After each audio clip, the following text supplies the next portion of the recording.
রাতের বেলা আমার এবং আমার ছেলে আসিফের বিয়ে হয়েছিল গোপনে। আমি আমার নিজের ছেলেকে বিয়ে করেছি। হ্যাঁ, তোমরা ঠিক শুনেছ। আমি নাজমা বেগম, একজন ৩-৫ বছরের নারী, আমার ১৫ বছরের ছেলেকে বিয়ে করেছি। এই সত্যটি শুনে তোমরা হয়তো শিউরে উঠবে, কিন্তু এর পেছনে যে কাহিনী আছে তা শুনলে তোমরা আমাদের বুঝতে পারবে। আমি যখন ২০ বছর বয়সে আসিফকে জন্ম দিয়েছিলাম, তখন আমি জানতাম না যে আসিফ আমার সৎ ভাইয়ের ছেলে। হ্যাঁ, আসিফ আমার সৎ ভাইয়ের ওরসজাত।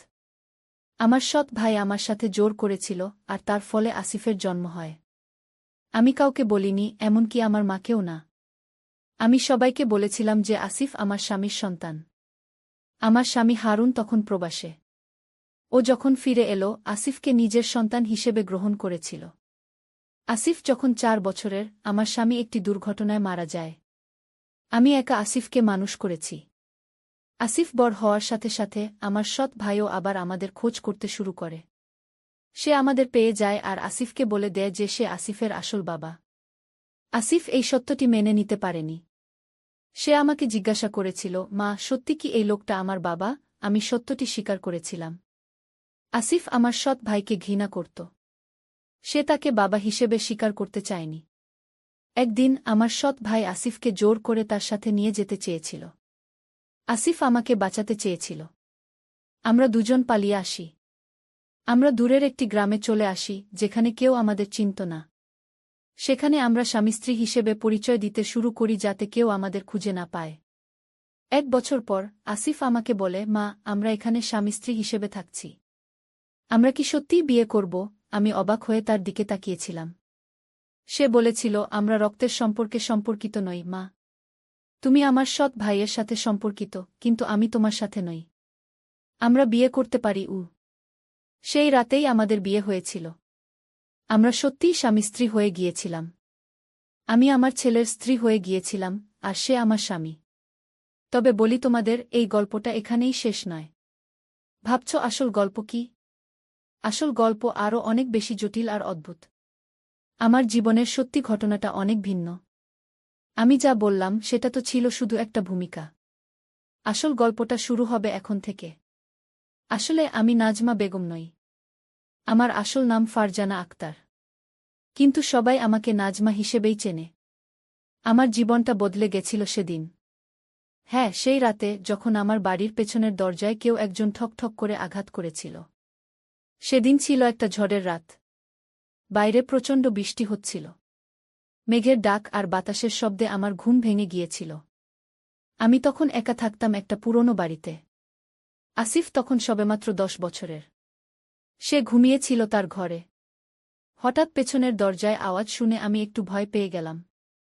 রাত তখন প্রায় ২টো বাজে। এমন সময় কে আসতে পারে? ভেবেছিলাম পশুটসু কিছু হবে। কিন্তু তারপর শুনলাম, ফারজানা, দরজা খোলো। আমি কামাল। কামাল? আমার স্বামী? কিন্তু কামাল তো মারা গিয়েছে ৩ বছর আগে। আমি দরজার কাছে গেলাম, কিন্তু খুললাম না।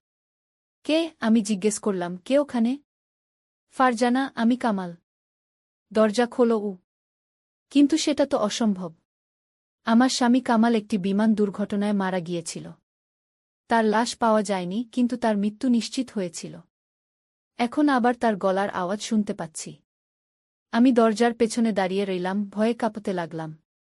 ফারজানা, দয়া করে দরজাটা খোলো। আমি তোমাকে ব্যাখ্যা করতে চাই। আমার সারা শরীর কাঁপছিল, কিন্তু আমি দরজাটা খুলে দিলাম। আর যা দেখলাম তাতে আমার বিশ্বাস হল না। সামনে দাঁড়িয়ে আছেন আমার স্বামী কামাল, ভিজে ভিজে, রক্তাক্ত এবং ক্লান্ত। আমি ভেবেছিলাম এটা একটা স্বপ্ন। আমি নিজের চোখকে বিশ্বাস করতে পারছিলাম না। কামাল, তুমি? কিন্তু কিভাবে? তুমি তো মারা গিয়েছ। কামাল দুর্বল হাসি দিয়ে বললেন, ফারজানা, আমি মরি নাই। আমি বেঁচে আছি। আমাকে লুকিয়ে রাখা হয়েছিল। আমি পালিয়ে এসেছি।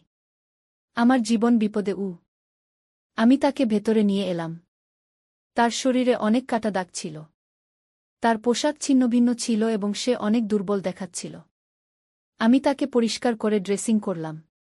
তারপর সে গল্প শুরু করল। ফারজানা, আমি তোমাকে একটা সত্য বলতে চাই।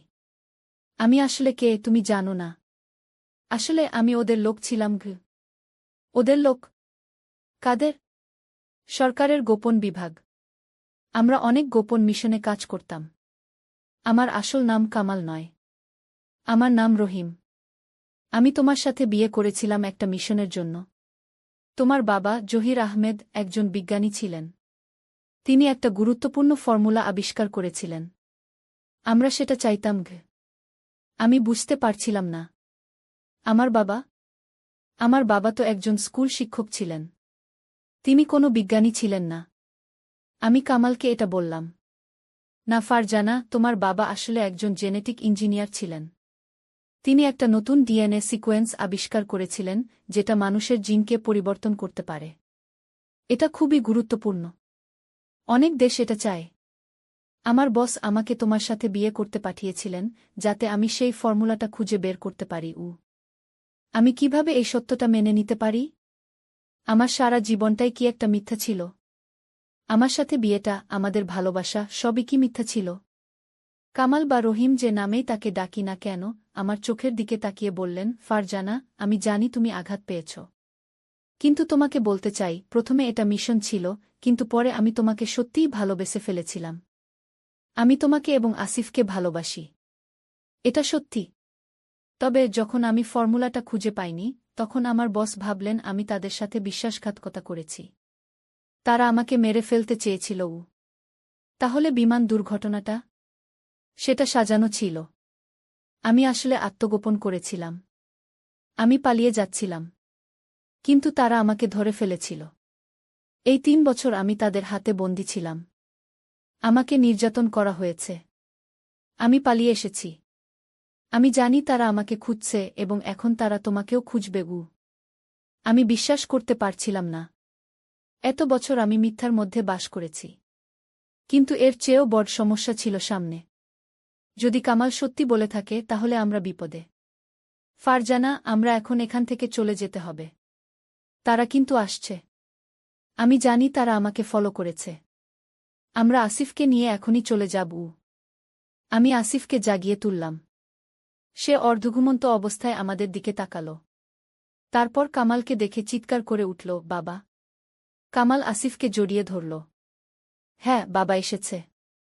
কিন্তু আমরা এখন যেতে হবে। তোমার জিনিসপত্র নিয়ে নাও। আমরা দ্রুত জিনিসপত্র গুছিয়ে নিলাম। সময় ছিল না। আমরা শুধু কিছু কাপড় চোপড় আর টাকা পয়সা নিয়ে বাড়ি ছেড়ে বেরিয়ে পড়লাম। এখন কোথায় যাব? কে আমাদের সাহায্য করবে? আমার মাথায় কোনো পরিকল্পনা ছিল না। কিন্তু কামাল জানত। আমরা বর্ডার পার হয়ে যাব। শুধু আমাকে বিশ্বাস করো, ফারজানা। সেই রাতে আমরা একটা ট্যাক্সি নিয়ে শহর ছেড়ে চলে গেলাম। ট্যাক্সি ড্রাইভারকে বললাম রাস্তার পাশে একটা নির্জন জায়গায় নামিয়ে দিতে। তারপর আমরা হেঁটে চললাম। কামাল একটা জঙ্গলের মধ্যে দিয়ে আমাদের নিয়ে গেল। আসিফ ক্লান্ত হয়ে পড়েছিল। মা, আমি আর হাঁটতে পারছি না। আমি তাকে কোলে তুলে নিলাম। কামাল বলল, আরেকটু, আমরা প্রায় পৌঁছে গেছি। ঠিক কোথায় আমরা পৌঁছে গেলাম আমি জানতাম না। কিন্তু এটা একটা পুরনো কুঁড়েঘর ছিল, জঙ্গলের মধ্যে লুকিয়ে। কামাল বলল, এই জায়গাটা আমার একজন পুরনো বন্ধুর। সে আমাদের সাহায্য করবে। আমরা ঘরের ভেতরে গেলাম। ঘর অন্ধকার ছিল। কামাল একটা মোমবাতি জ্বালাল। ঘরটা ছোট ছিল কিন্তু পরিষ্কার। এখানে একটা বিছানা ছিল, একটা টেবিল এবং কিছু চেয়ার। এখানে আমরা কিছু দিন থাকব। তারপর আমরা দেশ ছেড়ে চলে যাব। আমি আসিফকে বিছানায় শুইয়ে দিলাম। সে ঘুমিয়ে পড়ল। আমি কামালের সামনে বসলাম। এখন তুমি আমাকে বলো, সত্যিটা কি? আমার বাবা কোনো ফর্মুলা আবিষ্কার করেছিলেন? আমি তো জানি না এ সম্পর্কে কিছু। কামাল দীর্ঘশ্বাস ফেলল। তোমার বাবা একটা ডিএনএ সিকোয়েন্স আবিষ্কার করেছিলেন যেটা মানুষের আজু বাড়াতে পারে। তিনি গবেষণা করেছিলেন জেনেটিক মিউটেশন নিয়ে। তার গবেষণা অনুসারে একটা নির্দিষ্ট জিন সিকোয়েন্স পরিবর্তন করে মানুষের আজু দ্বিগুণ করা যায়। এটা ছিল অসাধারণ আবিষ্কার। কিন্তু তোমার বাবা এটা প্রকাশ করতে চাননি। তিনি বলতেন এটা প্রকৃতির বিরুদ্ধে যাওয়া হবে। তিনি এই গবেষণা বন্ধ করে দিয়েছিলেন। কিন্তু সরকার তা জানত। তারা এই ফর্মুলা চাইত। কিন্তু আমার বাবা তো স্কুল শিক্ষক ছিলেন। তিনি তার পরিচয় গোপন রেখেছিলেন। তিনি দিনের বেলায় স্কুলে পড়াতেন আর রাতে তার গবেষণা করতেন।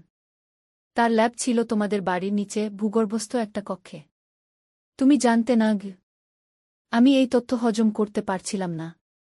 আমার বাবা একজন গোপন বিজ্ঞানী? আমার সারা জীবনে আমি কখনো এমন কিছু টের পাইনি। ফারজানা, তোমার বাবা মারা যাওয়ার আগে তিনি তার সব গবেষণার ফল একটা পেনড্রাইভে সেভ করেছিলেন। সেই পেনড্রাইভটা তিনি তোমাকে দিয়েছিলেন, তুমি জানো না, কিন্তু তোমার কাছে আছে কি বলছো তুমি? আমার কাছে কোনো পেনড্রাইভ নেই। আছে ফারজানা। তোমার গলার হারটা মনে আছে? যেটা তোমার বাবা তোমাকে দিয়েছিলেন? সেই হারের পেন্ডেন্টের ভেতরে আছে একটা মাইক্রো মেমরি চিপ। সেখানেই আছে ফর্মুলা আমি অবাক হয়ে গেলাম। আমার গলার হার, যেটা আমার বাবা আমাকে দিয়েছিলেন তার মৃত্যুর আগে, সেটার মধ্যে একটা চিপ। আমি অবিশ্বাসের সাথে আমার গলার হারটা ধরলাম। এটা একটা সোনার পেন্ডেন্ট ছিল যার মধ্যে একটা ছোট লকেট ছিল। আমি কখনো এটা খুলিনি। এই হার, এর মধ্যে একটা চিপ আছে? কামাল মাথা নাড়ল। হ্যাঁ, সেই চিপে আছে তোমার বাবার সমস্ত গবেষণা। এবং এখন ওরা এটা চায়ও। আমি কিছু বুঝতে পারছিলাম না। ওরা কারা? সরকার? কোনো সরকার? আমাদের সরকার? নাকি অন্য কোনো দেশের সরকার? ওরা কারা? একটা গোপন সংস্থা। তারা সরকারের অধীনে কাজ করে, কিন্তু তাদের নিজস্ব এজেন্ডা আছে। তারা তোমার বাবার গবেষণা চায় তাদের মিলিটারি পাওয়ার বাড়ানোর জন্য। ভাবো একবার, যদি তারা সৈন্যদের আজও দ্বিগুণ করতে পারে। আমি কাঁপতে লাগলাম। আমার সারা শরীর ঠান্ডা হয়ে গেল। কিন্তু তারা কিভাবে জানল এই চিপ আমার কাছে আছে? আমি তাদের বলেছি। আমি তাদের এজেন্ট ছিলাম, মনে রাখো। আমি তোমার সাথে বিয়ে করেছিলাম এটা বের করার জন্য। কিন্তু তারপর আমি তোমাকে ভালোবেসে ফেললাম। আমি তাদের বলেছিলাম যে তোমার কাছে এটা নেই। কিন্তু তারা আমাকে বিশ্বাস করেনি। তারা আমাকে ধরে নিয়ে গিয়েছিল, আমাকে নির্যাতন করেছে। আমি তাদের কিছু বলিনি ফারজানা। আমি তোমাকে বাঁচাতে চেয়েছিলাম আমার চোখে পানি এসে গেল। আমার সারা জীবনটাই মিথ্যার উপর তৈরি হয়েছিল। আমার বিয়ে, আমার সম্পর্ক, সবই ছিল মিথ্যা। কামাল আমার হাত ধরে বলল, ফারজানা, আমি জানি তুমি আমাকে ঘৃণা করবে। আমি তোমার সাথে বিশ্বাসঘাতকতা করেছি। কিন্তু আমি এখন তোমাকে বাঁচাতে চাই। আমরা এই দেশ ছেড়ে চলে যাব। আমরা নতুন করে শুরু করব। আমি কিছু বলতে পারছিলাম না। কি বলবো? আমি কাঁদছিলাম। আসিফ ঘুমাচ্ছিল, কিন্তু আমি জানতাম তার জীবনও বিপদে। আমার ছেলের জীবন বাঁচাতে আমি যে কোনো কিছু করতে পারি। কামাল উঠে দাঁড়াল। আমি বাইরে পাহারা দেব। তুমি শুয়ে পড়ো। কাল ভোরে আমরা রওনা দেব।